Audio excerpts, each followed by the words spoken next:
You're listening to an Airwave Media Podcast. You're listening to an Airwave Media Podcast. Hi, my name is Blake, and I have just a quick note before we get started.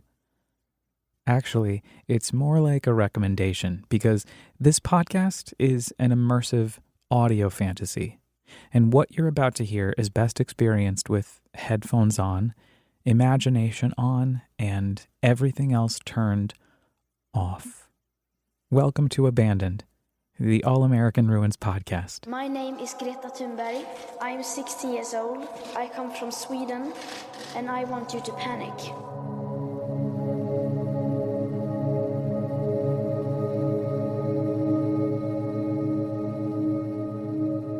I hear about the house from an online acquaintance. It's one of those rare moments when doom scrolling pays off. A photograph of a sky blue 4-story house, abandoned, appears on my feed. A dilapidated structure, peeking out behind some dead trees on a winter landscape. Its bright color cuts against clusters of gray and black tree trunks that line a road that I soon realize is a county highway I've traveled hundreds of times before, every time I've ascended into the Catskill Mountains of New York.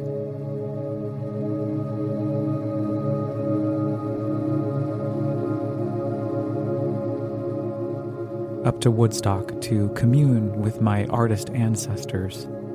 Up to Phoenicia to dip my toes in the cool waters of Esopus Creek. Up past Big Indian, Pine Hill, to the Palmer Hill Trail where I go in search of ghosts.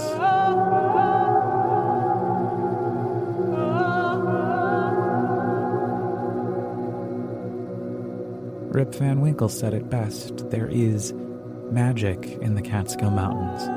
It echoes across the ridge and peaks and whisks me away from reality whenever I need a break. How can this be? I wonder. How have I never seen this house before? There's magic in the Catskill Mountains.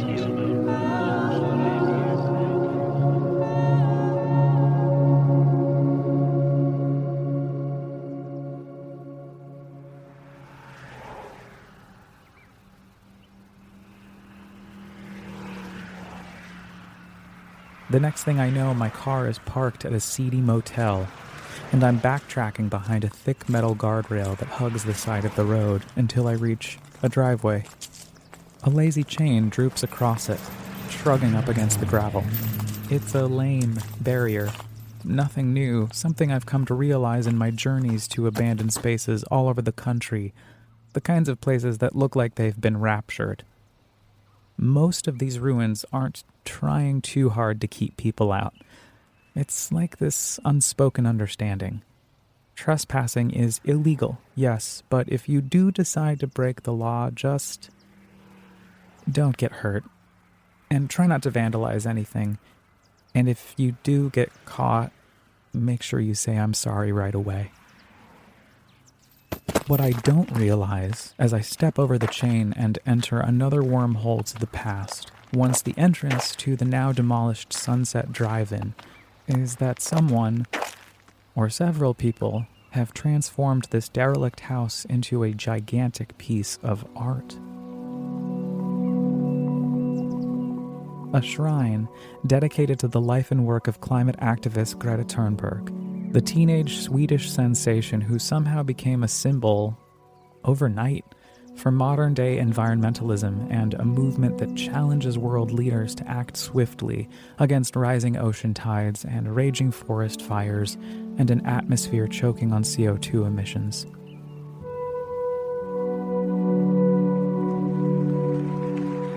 Net zero by 2050, blah, blah, blah. Net zero, blah, blah, blah. Climate neutral, blah, blah, blah. This is all we hear from our so-called leaders. Words that sound great, but so far has led to no action. Our hopes and dreams drown in their empty words and promises. I've never been a fan of how much we've celebritized her, but her message remains true and clear. We can no longer let the people in power decide what hope is. Hope is not passive. Hope is not blah, blah, blah. Hope is telling the truth. Hope is taking action. And hope always comes from the people.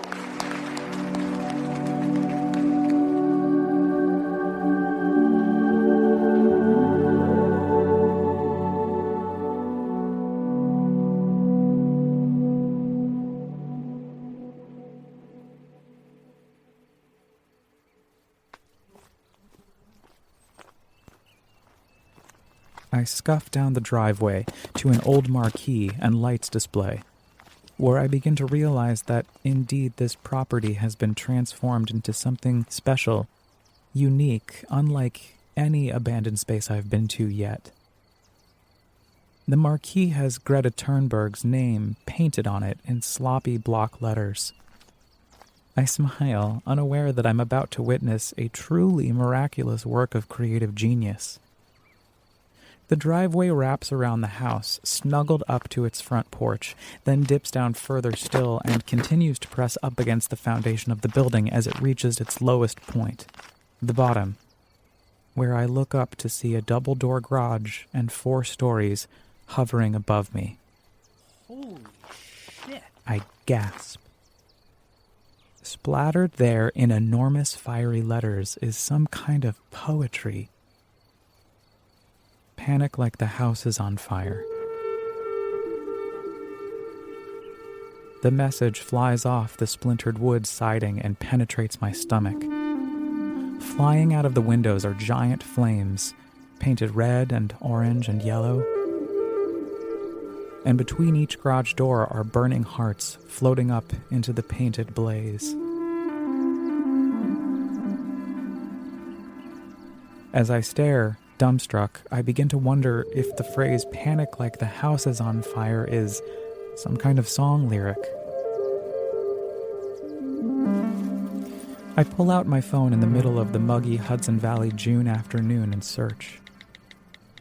The first result pops up. A video. It's Greta Thunberg. The video title, Greta Thunberg, Our House is on Fire. I open it, and sure as shit, there she is, talking to a group of people in power, grown-ups. 1 year ago, I came to Davos and told you that our house is on fire. She seems nervous, I said I wanted you to panic. frequently glancing up and down from her paper. I've been warned that telling people to panic about the climate crisis is a very dangerous thing to do. Her voice trembles but commands the certainty of what she's saying. But don't worry, it's fine. Trust me, I've done this before, and I can assure you it doesn't lead to anything. I peer back up at the house and read the message again. For the record, when would children tell you to Panic like the house is on fire. fire. This abandoned sky blue 4-story ruin isn't just a home left to rot. It's a monument to Greta Thunberg and Mother Nature To herself. keep talking about reaching net zero emissions or carbon neutrality by cheating and fiddling around with numbers. My head fills with images of all the abandoned fortresses I've been exploring since May of 2020. And really, since I was a kid, creating entire universes at the abandoned dairy farm down the hill from my house. C&D Battery Technologies in Huguenot, New York from Episode 7. The Altec Steel Corporation in Colony, New York from Episode 6. And every single factory I whiz by driving through Allentown, Pennsylvania in Episode 1.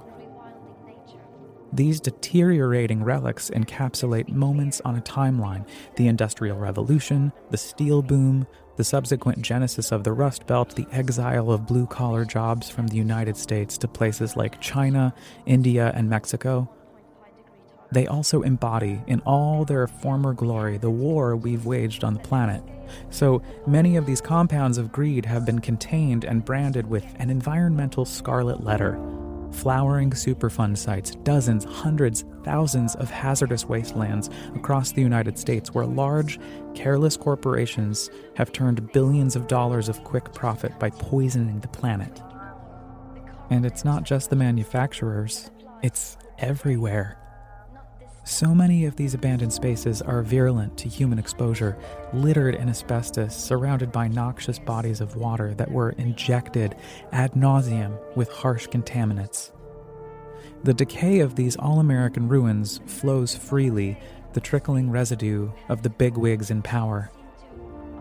As I've ventured out across the United States pursuing these portals to the past, I've considered the greed locked behind the walls of each abandoned space, and I've discovered, time and again, that so many of these mighty structures have been left to rot, frozen in time, either because they were levied by the government or a bank, or because they've spent decades wreaking havoc on the land and air and water.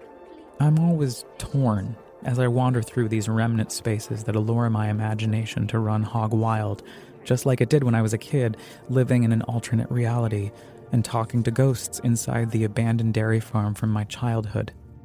Personal sanctuaries born out of the wreckage of the past.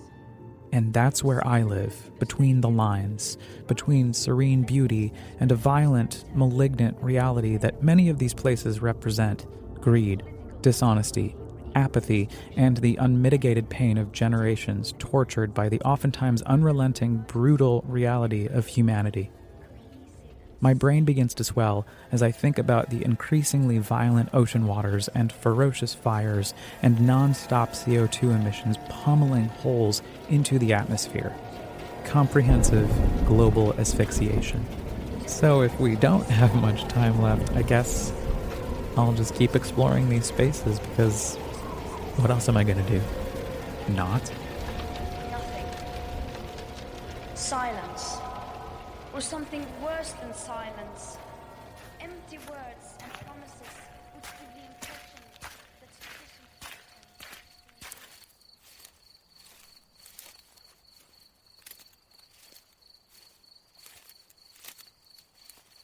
I enter the garage underneath the house where the artist, or artists, have laid out a maze on the floor using hundreds of empty paint cans.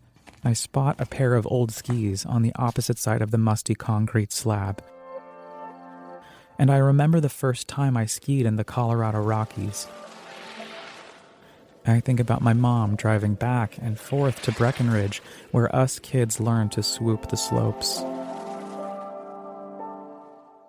I climb a rickety staircase into the house where I find several rooms full of ancient decay and lingering evidence of squatters. Old appliances, caving ceilings, sunken floors, and wall after wall coated in poetic graffiti that somehow comforts these end-of-day thoughts I can't get out of my head. I envision what the planet might look like if humans just disappeared. I head up to the attic, up more rickety stairs to an open floor plan that is full of clothing hung on racks, a television, and a copy of Britannica's Book of the Year from 1987. That's the year I was born. I graze my hands over the dusty book and remember that I'm at the foot of the Catskills. There's magic in the Catskill Mountains. Rip Van Winkle said so. I head back downstairs to a kitchen full of retro wares and cabinetry. I open each and every cabinet, the old icebox, touching everything in sight. Bottles, dishes, old soup cans. I hear vintage commercials from the 1950s and 60s in my head as I exit the kitchen and turn the corner down a dark, dimly lit hallway where I nearly collide headfirst with a bird catapulting towards me at breakneck speed. I duck just in time as it whizzes around the corner and out a kitchen window. I turn back, my aorta pumping gallons of blood a mile a minute, and walk a few paces down the hallway, trepidatiously, when my head turns towards an open doorway on my left and my breath fishhooks my lungs. I stop. I hold very still. I allow my eyes to adjust to what they think they're seeing, and they are. Flying circles around this dingy bedroom full of mangled clothing, blanketing the floor, is another bird. Like a twister, Over and over and over, round and round the perimeter of the room, full of song, lifting its voice and inviting me to pause and take stock of the message painted on the wall.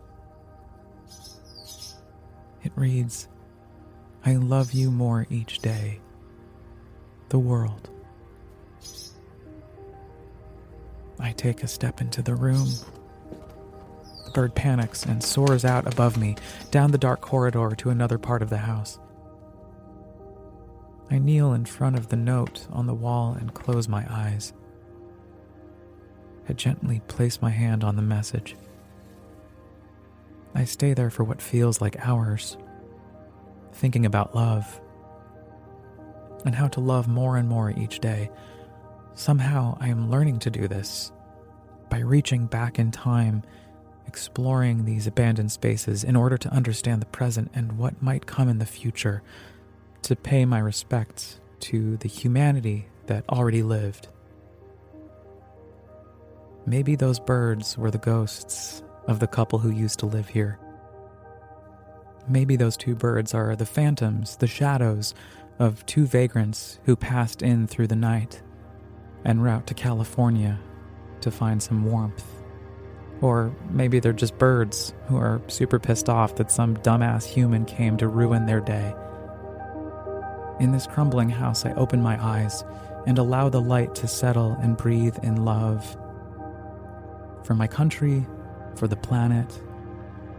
A planet where usually I feel as though I should be panicking. Like the house is on fire.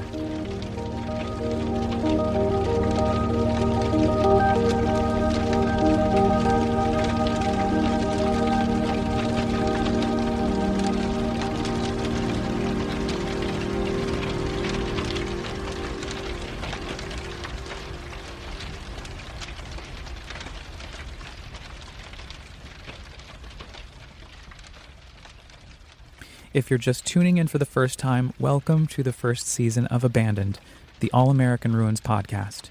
Join me as I take you on immersive audio journeys, recounting my expeditions of abandoned spaces across the United States, which I transform into fantastical sonic experiences that allow you, dear listener, to dive into my imagination with me, or maybe inspire you to go out and use your own. Next time, guess what? It's the end of the first season. I actually can't believe it. And we're going out in style, true style, mansion style. Come with me to our last abandoned space of this debut season, an estate in upstate New York, where we're going to go into full-blown fantasy mode. If you don't want to miss it, please subscribe on Apple Podcasts, Spotify, or wherever you get your podcasts. And I realize that I ask the same question at the end of every episode, but it is important. Could you just take 1.5 seconds and rate/review this first season so I can keep feeling the fantasy with you? Or better yet, share it. Tell your friends. Bring it up at that bad holiday party. Whatever feels right. Also, if you enjoy amateur photography or like to read, just know that each episode of this season is adapted from the original All-American Ruins blog, where you can catch up on more of my adventures. Just visit allamericanruins.com, or you can follow me on Instagram at allamericanruins. Abandoned, the All-American Ruins podcast is hosted, written, edited, and produced by me, Blake File, with studio space courtesy of Radio Kingston, WKNY, AM 1490, FM 1079 in Kingston, New York. Special thanks to Ida Hakala, Jimmy Buff, and Manuel Blas for the mentorship and encouragement. To you, the listener, for taking the time to explore these abandoned spaces with me. And to you, Greta Thunberg, may we all have the courage to speak out just like you.